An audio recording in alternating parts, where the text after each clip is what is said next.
Olá, meus irmãos, minhas irmãs, sejam bem-vindos. Hoje nós faremos a nossa última reflexão nas parábolas que Jesus contou a respeito do reino dos céus. Então nós abriremos nossas Bíblias no texto de Mateus, capítulo 13, e faremos a leitura dos versos 47 a 50. Esse texto é chamado na nossa Bíblia de a parábola da rede e diz o seguinte: O reino dos céus é ainda semelhante a uma rede que, lançada ao mar, recolhe peixes de toda espécie. E quando já está cheia, os pescadores arrastam-no para a praia e, assentados, escolhem os bons para os cestos e os ruins deitam fora. Assim será na consumação do século. Sairão os anjos e separarão os maus dentre os justos, e os lançarão na fornalha acesa. Ali haverá choro e ranger de dentes. Amém? Irmãos, nós temos nesses 2 meses feito reflexões e nós estamos dizendo coisas que são relacionadas ao reino dos céus. Hoje eu quero dizer que o reino dos céus, ele é inclusivo. A palavra inclusão provavelmente passou a fazer parte do seu repertório, do seu vocabulário, porque em muitas situações nós temos ouvido esse tipo de palavra. Quando nós falamos que uma entidade, que uma empresa, que uma associação, ela é inclusiva, nós estamos entendendo com isso que ela dispõe de recursos físicos, recursos morais e recursos emocionais para receber as pessoas. Então, quando você vai a um restaurante e esse restaurante tem rampas de acesso, tem um local reservado, talvez para um cadeirante, tem um espaço específico para crianças, muitas vezes crianças autistas, que precisam de uma atenção especial, de um espaço especial. Quando nós temos pessoas preparadas que são versadas na língua de sinais, quando nós temos elementos ali para ajudar uma pessoa cega, uma pessoa surda, enfim, esses aspectos eles são essenciais no mundo que nós vivemos hoje. Isso há um tempo atrás não era destacado, talvez não fosse valorizado, mas hoje entidades, empresas, pessoas até nós podemos dizer que não entendem a importância da inclusão, certamente estão ficando para trás no que se refere ao desenvolvimento das relações humanas e do acolhimento das pessoas que estão aí fora. A igreja, ela tem então uma espécie de DNA, uma espécie de origem na inclusão. Isso porque quando nós olhamos o Evangelho, nós ficamos sabendo que Jesus de fato era acolhedor, era inclusivo, com pessoas que eram desprezadas naquela época. Jesus conversava com cegos, com coxos, com mulheres, com crianças. Jesus, ele promoveu uma abertura para essas pessoas que ninguém promovia. E a igreja, no primeiro século e, consequentemente, depois, ela continuou fazendo isso. Você deve bem saber que, durante muitos anos, a assistência à saúde para pessoas pobres foi realizada pela igreja. Aqui no nosso país, é claro que tinha uma relação muito grande com a igreja católica, mas em outros países onde a predominância é protestante, isso também aconteceu. Então, a educação, a saúde, o cuidado sempre foram estratégias, eu vou chamar assim, de cuidado da igreja com as pessoas. Essas pessoas elas não eram vistas apenas como pobres coitados que precisavam de alguma coisa e que ninguém oferecia. Essas pessoas elas sempre foram vistas como criadas à imagem e à semelhança de Deus e que necessitavam da atenção, do cuidado, da dignidade que o Evangelho ensina. Então, a igreja ela tem que ser uma igreja inclusiva, ela tem que acolher as pessoas. A parábola da rede ela fala de um aspecto que nós chamamos de soteriológico, né, que é o aspecto da salvação. Mas nós podemos ainda assim olhar para esse texto e entender que o reino de Deus, ele de fato é inclusivo. Eu quero apresentar aqui dois aspectos apenas. O primeiro, uma função da igreja, e o segundo, uma função que o rei deste reino executa. A primeira, então, é a função da igreja, e a função da igreja é incluir pessoas. A igreja, ela como a rede na parábola, ela é lançada, e essa rede, que se tem a ideia aqui no texto, era uma rede, a gente pode chamar de arrastão, né? Ela era jogada no mar, ela tinha ali nas suas bordas uma corda um pouco mais grossa, né?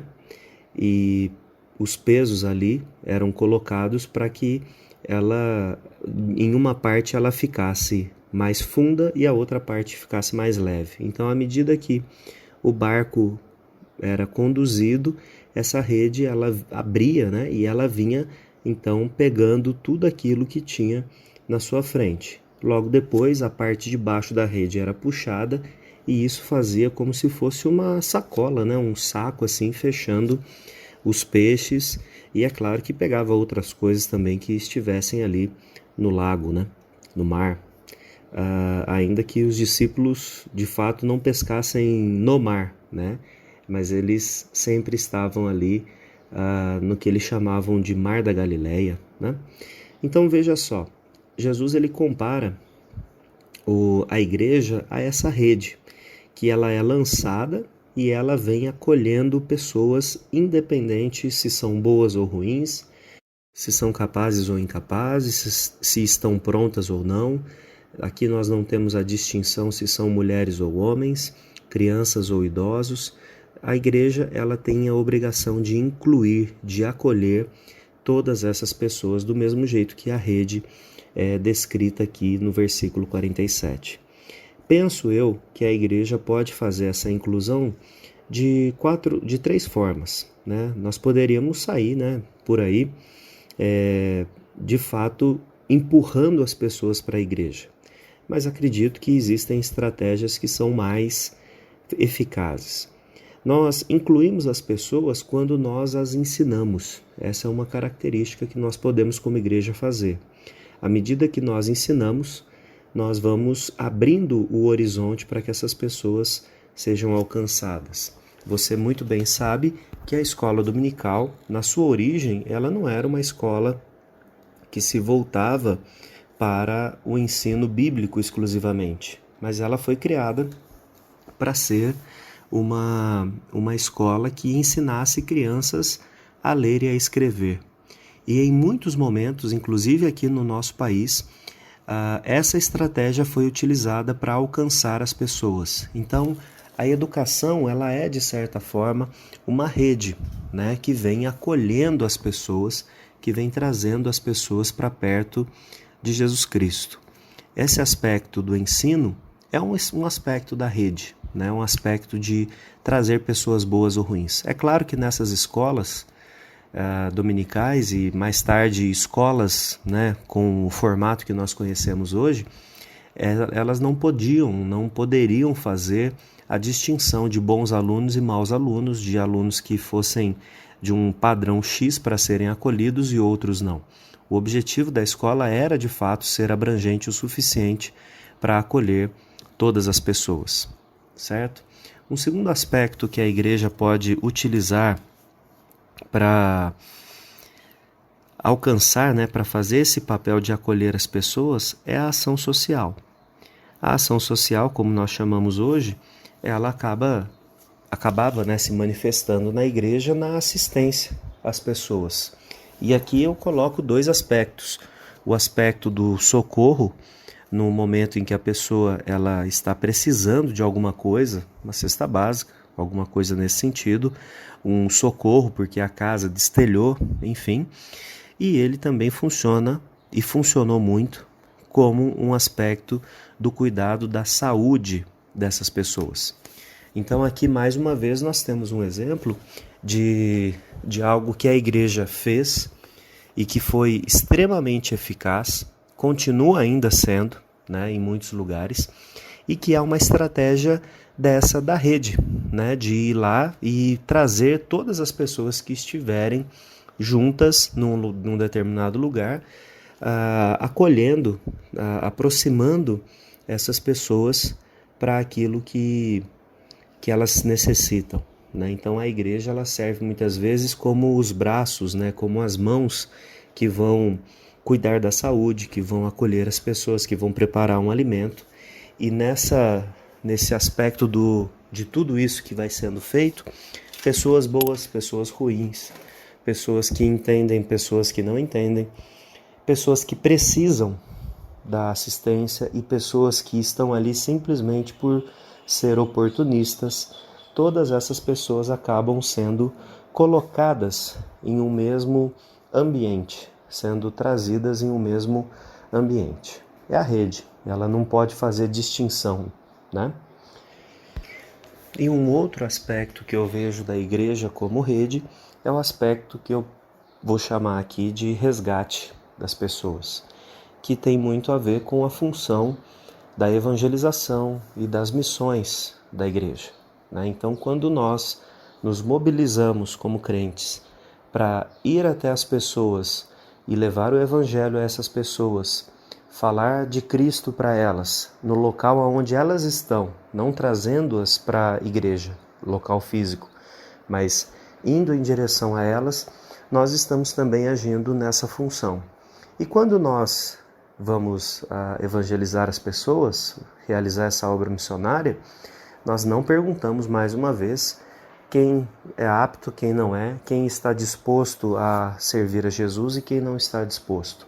O nosso papel missionário é exatamente o de semear abundantemente a palavra de Deus, para que essa palavra no tempo certo venha frutificar da forma como nós vimos já nas outras parábolas. Então, 3 aspectos que a igreja pode fazer para que ela seja essa rede que acolhe as pessoas são o ensino, a ação social e a função missionária da igreja. Mas o texto também fala da função do rei, né? Quando nós continuamos aí, versículos 48 até o final, nós ficamos sabendo que o rei também tem uma função específica nisso. A parábola continua e Jesus, né, mais uma vez, só um comentário, muito habilmente, utiliza de uma imagem que era extremamente comum para aquelas pessoas, a imagem da pesca. Ele usa essa imagem para trazer essa verdade que ele pretende. Então, imagino que nenhum pescador, a partir daquele momento, continuou vendo a sua função como uma função sem importância, ou como uma função talvez de segunda classe, né? Passou-se a ver a função da pesca com essas características que Jesus trouxe. A função, então, do pescador é a partir do momento que ele traz essa rede para o barco e leva a rede até a praia, até onde está em terra firme, é de pegar a rede, abri-la e fazer então uma separação das classes ali, dos tipos de peixe. A gente precisa lembrar que, especialmente para o judeu, existia tipos de animais que não eram aptos para o consumo, né? Aqui nos peixes eu me lembro bastante do que é dito em Levítico, né? E antes disso, ali no final de Êxodo, a respeito da chamada enguia, né? Era um tipo de peixe que não deveria ser consumido, né?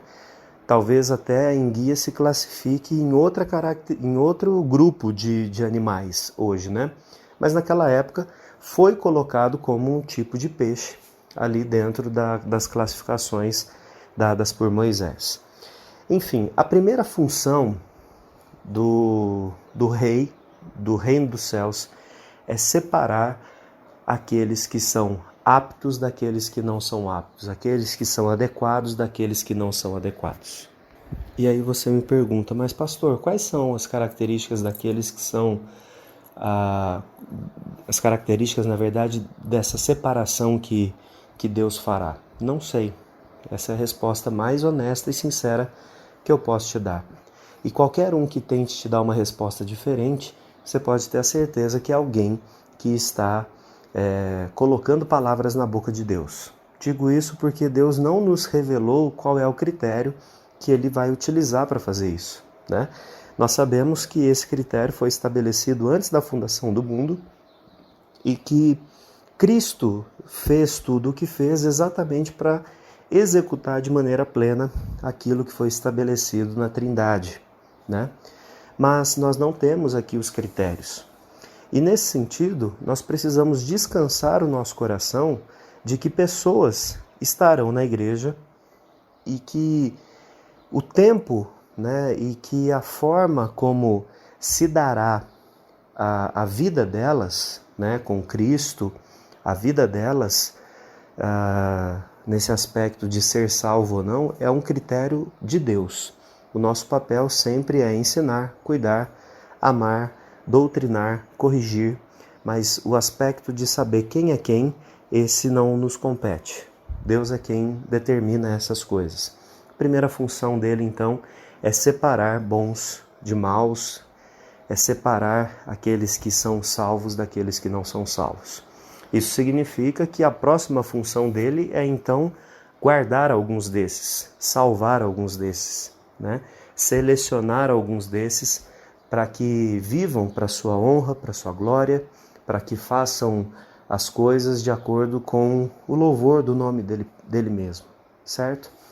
E por outro lado, nós temos aqueles que serão condenados. E esse é um assunto incômodo para a gente, mas o texto vai trazer, ainda que como uma parábola, mas ele vai trazer claramente que esse grupo, um grupo, né, que não foi tido por apto, esse vai ser condenado, vai ser lançado na fornalha acesa, e ali haverá choro e ranger de dentes. Eu digo que esse aspecto é incômodo porque é claro que nós, quando pensamos em alguém ser condenado, nós nos entristecemos. Talvez nós pensemos em pessoas que são parte da nossa própria família. Como que nós poderíamos nos alegrar em pensar que pessoas do nosso próprio sangue não irão desfrutar do reino dos céus, não irão desfrutar da glória eterna? Isso é algo que de fato sempre vai incomodar aqueles que amam a Deus e que amam as pessoas que estão à sua volta. Mas nós não sabemos, né? Nós não temos esse critério. O aspecto que é importante a gente entender é que a parábola que Jesus conta, ela traz para nós um aspecto de nos acalmar e nos ensinar que a justiça será feita de forma completa. No reino de Deus, no reino dos céus, não há motivo para que a gente se ire, para que a gente lamente, para que a gente se preocupe, porque no tempo oportuno Deus trará justiça, trará à luz todas as coisas. Então, como conclusão, a gente precisa entender, irmãos, que muitas vezes nós estamos nos ocupando do papel de Deus e estamos deixando o nosso papel para trás. Nós muitas vezes, como a rede, nós queremos selecionar aqueles que vão para o reino e aqueles que não vão, aqueles que têm característica para pertencer à família dos céus e os que não têm, e isso não nos compete. Outras vezes nós queremos ser os anjos, como Jesus coloca nesse texto, para fazer a separação, para qualificar ou desqualificar, também não é a nossa função. O nosso papel é abranger, é acolher, é incluir todas as pessoas, e no momento adequado, Deus mesmo fará o seu trabalho, concluindo a sua obra. Bom, nós chegamos ao fim das parábolas do reino dos céus e nós fomos falando sobre várias coisas que o reino dos céus é. Eu disse que o meu propósito, quando pensei em trazer essas reflexões para a igreja, era o propósito de que nós fôssemos comparando a nossa vida com o que está escrito, com o que foi ensinado por Jesus.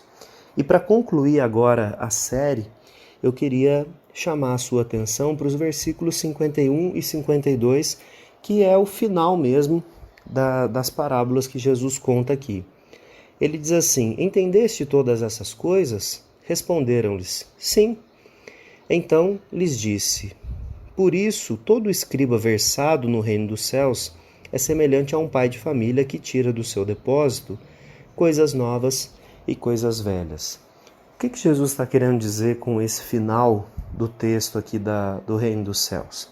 Ele está querendo dizer que nós sempre precisamos desenvolver a habilidade de olhar para aquilo que nós já sabemos em aplicações novas.